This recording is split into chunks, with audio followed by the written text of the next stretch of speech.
Hi, I'm Lisa Valenti, and today we're sharing diabetes-friendly tips for going to the grocery store.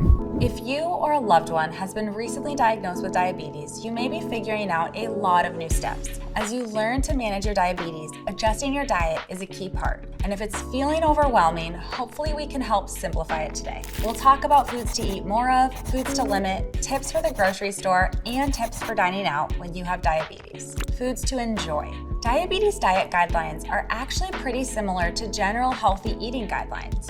You want to balance your meals with lean proteins, non-starchy vegetables, complex carbohydrates, and healthy fats. Protein-rich options include chicken, seafood, beef, pork, tofu, and eggs. Non-starchy vegetables are dark leafy greens, peppers, asparagus, cabbage, cauliflower, broccoli, onions, mushrooms, celery. Complex carbohydrates deliver fiber, so think of whole grains like oats, whole wheat bread, quinoa, starchy vegetables like corn, potatoes, and squash, fruit, and beans. Healthy fats include avocados, nuts, seeds, and olive oil. One key difference is that when you have diabetes, you need to be much more mindful of the amount of carbohydrates in your diet. That includes carbs coming from grains and starches like rice, noodles, and bread, as well as fruit, milk, drinks, and desserts. Some people with diabetes prefer a lower carb diet, while some eat more moderate carbohydrates, and research has shown that you can manage your diabetes with either style of eating. It is a myth that you have to cut out all carbs when you have diabetes. Find a level that works for you with your healthcare team and adjust as needed. Now let's talk about foods to limit. While no foods are strictly off limits, there are some you should enjoy more sparingly. Sugary drinks. Sodas, sweet teas, and other sugar-sweetened beverages can quickly raise blood sugar levels. Even though fruit juice doesn't contain added sugar, it's still best to choose whole fruits instead because they have fiber. Traditional desserts, things like ice cream, brownies, cakes, cookies, candy, these contain a fair amount of carbohydrates, mostly coming from refined grains and added sugar without a lot of nutrients. You can still have them, but be mindful of portion size and look for recipes that may have more diabetes-friendly alternatives like almond flour or non-nutritive sweeteners.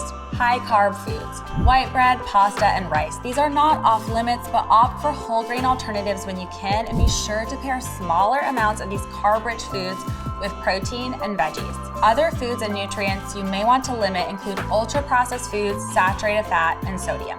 Alcohol. Alcohol is not a drink that's recommended for health reasons for anyone, but when you have diabetes, alcohol can impact your blood sugar negatively. Here are some grocery shopping tips. It's helpful to know which foods to focus on and limit, but how do you shop for food? Let's talk through some shopping advice so navigating the grocery store doesn't feel so tricky. Plan ahead. Having an idea of what you're going to make and cook sets you up for healthy eating success.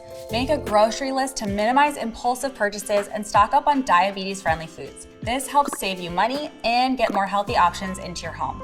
Choose wisely. Sometimes two products that are very similar, say two salad dressings or two yogurts, are actually very different when it comes to their nutrition. One might have twice as much added sugar as the next. So compare labels for processed foods to pick the best option for you. It's not always about carbs. It may be that one has more fiber and protein and is more satisfying, or one has less sodium.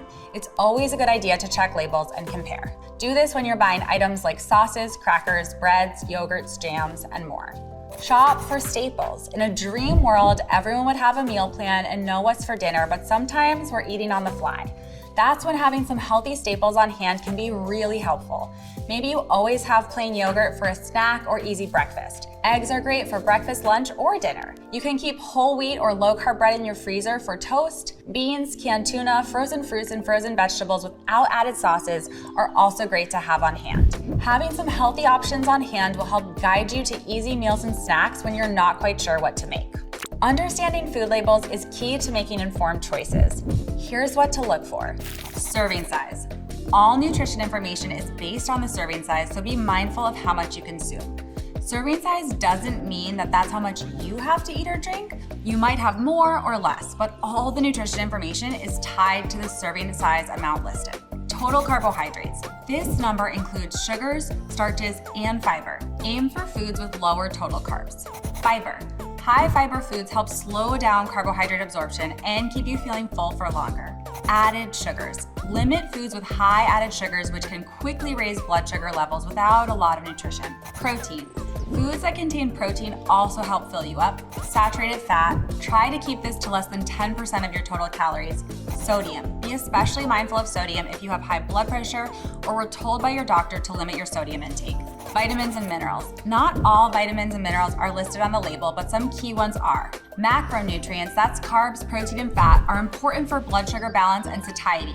But getting enough micronutrients, vitamins, and minerals is key for your health as well. Then there's the ingredient list. There's no hard and fast rules when it comes to ingredients. Many people advise to look for foods that are as close to homemade as possible and with ingredients you can pronounce. I don't think that's a bad idea, and it can be a good way to cut back on ultra-processed foods, but I tend to be more concerned with the ingredients themselves as far as the amount of added sugar and the type of carbohydrates included. Understanding some food label basics can help you make better and more informed choices. When it comes to eating out, having diabetes doesn't mean that you can't go to a restaurant, but keep these strategies in mind. Preview the menu. Many restaurants post menus online allowing you to plan a diabetes-friendly choice. Make substitutions. Don't be afraid to ask for steamed vegetables instead of fries or a side salad instead of bread. It's not that you can never have fries or bread, but I'd probably skip having both in the same meal and cutting down on the amount that you do have. And watch your portion size in general. Restaurant portions can be really large, so consider sharing or taking half home.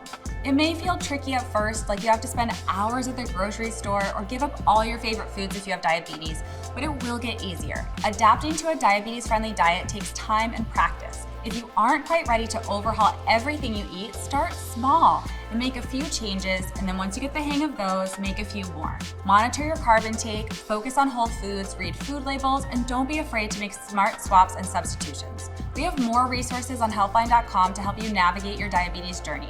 Let us know what questions you have about healthy eating when you have diabetes in the comments down below, and don't forget to like, subscribe, and hit that bell for more from me and Healthline.